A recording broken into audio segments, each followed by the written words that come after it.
you're tapping your own people to be out there getting you all kinds of attention for everything that you do and spreading your message. And we talked about the idea of authenticity. This is the most authentic you can be. It is individuals who are experts showing off their expertise. Are there examples you can point to of people already doing that, or is it still too early? No, we're just at the very earliest stages of this. I mean, we're still in, there are tens of thousands of people who are using this right now, and it'll grow to 277 million.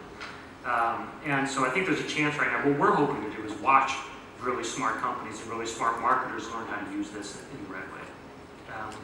So it's literally a platform people can shape themselves and come up with innovative ideas. Absolutely. What's the end game for you guys? I mean, what are you trying to, what's in it for LinkedIn? About putting on all these platforms, all this engagement and this content, how does it help you as a business? Anything that brings people back to LinkedIn and gets them engaged with updating their profile, explaining who they are, sharing their information helps us. Anything that is that keeps building helps make LinkedIn the hub of your professional world. That's to borrow your word. Is a really good thing. And from a philosophical point of view, we think that our message is that we will make people more successful and more productive in what they do. And this is all about that. If you're writing really authentic content about what it is that you do, and that makes people see you in a different light and helps you get a raise and a promotion, or hire someone really smart, or start a company, or get funding for your company. Those are all incredible things. And then you come back to LinkedIn and do more. And so it becomes the central point for your professional world. We're already there with your resume. And we'll get there, I think, with everything. We should ideally be touching every single part of who you are as a professional. So are you going head to head against media owners, or are you actually doing interesting partnerships with media owners on this stuff? So we are, I would say that we are an incredible source of traffic for a lot of media partners. When you come to LinkedIn, if in that same idea of making you more productive and more successful, we fully realize that we do not have all of the content that makes you better at what you do. One of our goals is that you will, every morning when you wake up, the first thing you do is you check LinkedIn, because you know that you won't be successful in your job that day unless you do. And ideally, you don't go to a meeting without checking LinkedIn first. That's not going to come from reading all of these member posts, not solely. It's going to come from reading the Wall Street Journal and from PR Week and from whatever it is. Again, these 1.6 million publishers who feed in. There's all kinds of amazing content. If you're a designer, there's a site called Design Taxi that has incredible stuff you want to read, because a lot of that's going to be mentioned in the next meeting. And so we have very actively take people off of our platform and send them over to publishers. So in that way, we're very much a helpful force.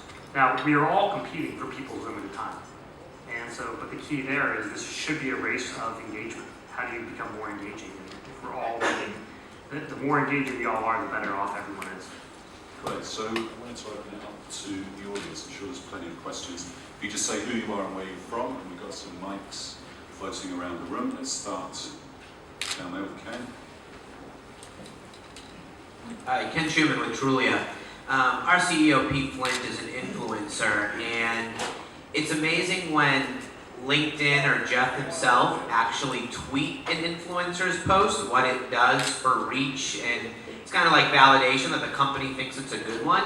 So can you talk a little bit about that internal process of how do you think about which ones you're going to tweet out or put in a more prominent position to be found for your readers? Sure. So it depends a lot on what the post is about. We have a social media editor, and in the same way that social media editors at all publications do, she's reading content, she's seeing what's working, what's not working, she is tweeting at different times, and for different markets, we share on Facebook, we have a Google Plus page, we're sharing on LinkedIn. This is the goal is to get the content out there as much as possible. Jeff shares whatever he feels like sharing. We have no control over what he decides to share, but it's always great when he does it. That's Jeff Weedy. Jeff Weedy, the CEO, exactly. And but it is a lot about trying to figure out what the message is. We're much more likely to share something, if it is #1 trending on LinkedIn, it's a good sign that it is doing well. We want to make sure the rest of the world who might not be on LinkedIn for some crazy reason hasn't seen it yet, so we share it out widely. And if it's about the news, we always try to make sure that we're on top of that and share it right away. You know, and speaking of the news part, I mean, it's been really rewarding to me to see CEOs who have this knowledge of where the world is going and are willing to step in and talk about news events. So Arne Sorensen, the CEO of Marriott's a really good example of that. And he'll jump on anything that has to do with the travel industry. Or when we had the government shutdown, he really went deep into explaining. He's based in DC, so he lives this world. Talking about how it's affecting business, how politicians should learn from business, and he's not afraid. I mean, the comments start getting pretty heated at that point. And being a CEO who's not afraid, who believes that that your message will, some people will love it, and some people won't like it. That's great. It's a rare breed, and it's a great thing to see. You write much more engaging content if you are willing to understand that there are going to be some arrows that come with the The difference between him doing it on LinkedIn as opposed to say Reddit is Yes. that, like you said, everybody is identifiable. You've got no anonymous Exactly. haters or whatever, so Yeah. it's going to affect their brand if they're going to say something stupid or Exactly. offensive. And he could even look through it and say, all right, how many of these people have stayed at the Marriott in the last year? He has, we're going to reach out to her, we're going to reach out to her. And you can use it as a way to find your customers. Right. More questions for Ben? One at the back. Keith O'Brien, I work at, I guess, the parent company of the Hub. How, when you're actively courting publishers to participate in the Pulse program, effectively syndicating their content out to LinkedIn, and you're also recruiting basically now the business community to write for your platform, how do you see those two elements sort of interacting with each other? Do you think publishers are going to have to take a hard look at, how they participate if people are writing for LinkedIn versus those publications now? I think it's a very different, it's a different type of readership. First of all, you can follow any of these publications. So if I follow PR Week, I'm going to be getting a lot of PR Week in my Pulse feeds. Whether there could be, if I only follow PR Week, I'm going to get a ton of PR Week, and you see very little original LinkedIn content, unless someone's in my network. If my boss writes something, if my staff writes something, I'm going to see that show up in my LinkedIn feed. And the way that we think about this is, how do we make sure that we're getting the right content to the right professionals? Whether that content lives on LinkedIn or is original to LinkedIn, or whether it is original to a third party, that doesn't make any difference to us as long as it's the right headline for the right person. And so if you think about this in terms of concentric circles, you care about yourself, number one. You want to make sure that you are building your own profile. You care when people react to something you've written. You care when someone's mentioned you in a story. And then you care about people you work with. You care about your industry. You care about your region. You can start drawing these kind of bigger circles about how things are relevant to you. And LinkedIn's original content on LinkedIn will solve some of those issues, but definitely not all of them, especially not the everyday, what's happening this minute use case. Who won an account? Who's changing jobs? Who is, how did Oreo pull off this amazing, live tweet at the Super Bowl? You know what I'm talking about. These kind of like in-depth, great interviews, these are going to be happening in the mainstream press, not necessarily on LinkedIn. There's some more questions for that. I was going to ask a question then. I mean, where do you draw the line on your influencer program between who you will allow on and won't? For example, I remember when we were talking previously, the New York Times had just published that piece by Putin, op-ed. Would you have had Vladimir Putin as an influencer on LinkedIn? And how do you make those decisions that the mainstream media is making as well? Sure. So we really think about this as it is the water cooler conversation. Is this something you would be, actually maybe a better metaphor is business dinner. If you were at a business dinner with people that you only sort of knew, maybe it's a business partnership you're thinking about going into, maybe you're about to be hired by this company, not sure. Is this a conversation that you would start at that dinner? discussing an invasion of Crimea is probably not something that you would have a big discussion with people that you don't actually know their backgrounds or their political leanings. So we don't talk, so we don't reach out to influencers who are very political. We have some on there. Some of this has been learnings that we've developed over time since launching the influencer program. How do you deal with the president's post, then, for example? Right, the president posts, he usually writes about economic issues. And you can see that when he writes, the comments are polarizing in a way that they're not on other posts. And so anytime politics starts coming in the post, you start getting comments that aren't, the LinkedIn quality that we talk about. Religion, you know the hot button issues. The stuff that people want to talk about on LinkedIn are things that you talk about that make you better at your job, make you better in launching your company. And we've got a question. Good. This is Dan Zucker with Autodesk. I really like the example you gave about influencer posting and then going through and seeing actually who is engaged with the content, who's liked, who shared it, and reaching out for them. It seems like a pretty manual process. Is there anything that LinkedIn plans to do, or are there partners that develop plugins where that make that easy to connect those folks that have engaged with your post to your CRM database? There is not that I know of, but remember that the influencer program is a small program. We capped this at about 500 people, and so it's not. But now that we have all members can start posting, questions like this are going to come up a lot more, and I think that you'll see us start to develop in the area. The number one thing on our roadmap is make sure that we're allowing members to post in a very easy way, that it looks great, that it's easy to engage with, it's easy to share. And I think that over time you'll see us start answering questions like that, to how does it tie in with the CRM.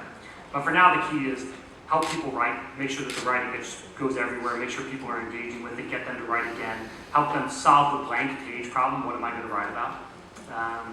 And then those other questions come next. How have the influencer programs been used in terms of earned media? I remember seeing a post by Simon Sorrell, which basically got reposted in mainstream media, right, pretty much word for word. And so it's fantastic PR for him because he's getting his own words straight through. Are there many examples of that? Is that quite common? There are a lot of examples of that. We work with a lot of publishers who just picked up the influencer content. You can see it on Quartz and Time.com and the Huffington Post. There's a couple publications in France that will actually translate influencer content and put it back up. It's nice that we don't monetize this. This is not a advertising-based product. I mean, ads run against it, but it's not something that is a monetized part of LinkedIn. So we're not out there trying to keep we don't have to keep all the eyeballs. The goal was to make sure this content was elsewhere, and that there's a link that says, go follow this influencer. If Sir Martin Sorrell's piece shows up in The Guardian, and there's something that says this originally appeared on LinkedIn, you can follow Martin here. That's a huge win for us. So, Omar. So I was wondering, how long do you think LinkedIn's going to sort of continue to be a text-based medium? Everybody's talking about how engaging video is and sort of other ways that they can communicate with content. Do you foresee that being a part of the platform? I think it will be a part of the platform. Our goal is we just want to get the content out to the right people in the way that they want to consume it. We don't think the text is where it ends. You should be able to do podcasts and video, however else you want to do. WeChat messages, wherever the world's going, however you want to consume the content, we want to make sure that we are there giving you that content and connecting professionals with smart things to learn from. Video, I think that our experience with video so far is much more hit or miss. And I think part of that is that people are incredibly busy, especially when they're reading this professional content, which is something that you read when you're sitting at your desk, when you are standing in line somewhere. They're flipping through, they're checking something out, they want to just get the nugget they need and they get out. Video really requires you to sit down and pay attention to it. And when you're dealing with a professional audience, that's not necessarily something that's easy to get. And you don't know what you're getting for your click. I mean, the value of, we try to think hard and work with influencers a lot on headlines, because we know that even though a click is free, it's not free it's a free thing to do, but people don't see it that way. There is something that happens to say, is this worth me actually clicking on this? And video, it's a very hard thing to answer. Is this going to be worth my time, or is it not going to be worth my time? So text is easy. So that's where we focus right now. more questions? And LinkedIn, what you're developing is an interesting development in media, really. What do you think? It's quite an interesting time in the last 12 months with media, with the Washington Post being taken over by Jeff Bezos, lots of new interesting media startups. People are down on the media a lot, saying that it's completely screwed business models, but actually a lot of VCs are investing in it. Recode, Kara Swisher's thing has started up. What's your view on the state of the media and the way it's going to develop in terms of being a sustainable model, but also developing models that are going to really take advantage of social engagement and new media? So this is a conversation that many people much smarter than me debate endlessly all day on Twitter, and I'm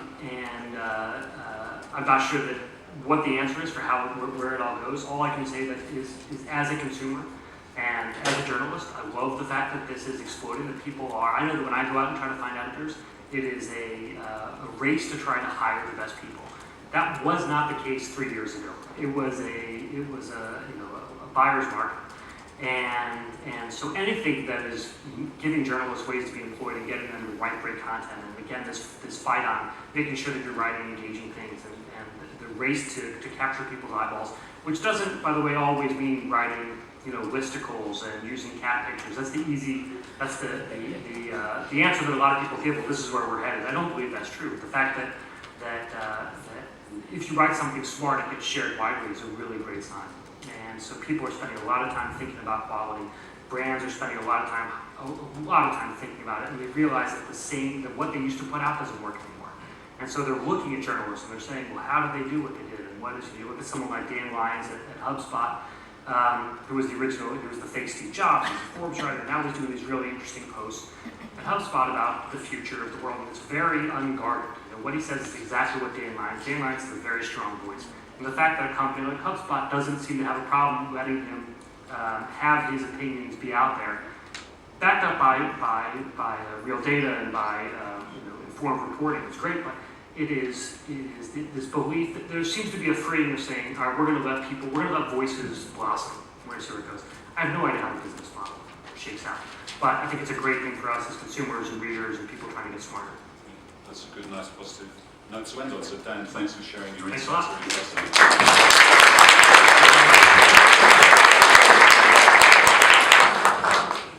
Well, thanks, Dan. That was fascinating stuff. We're going to go into a session now sponsored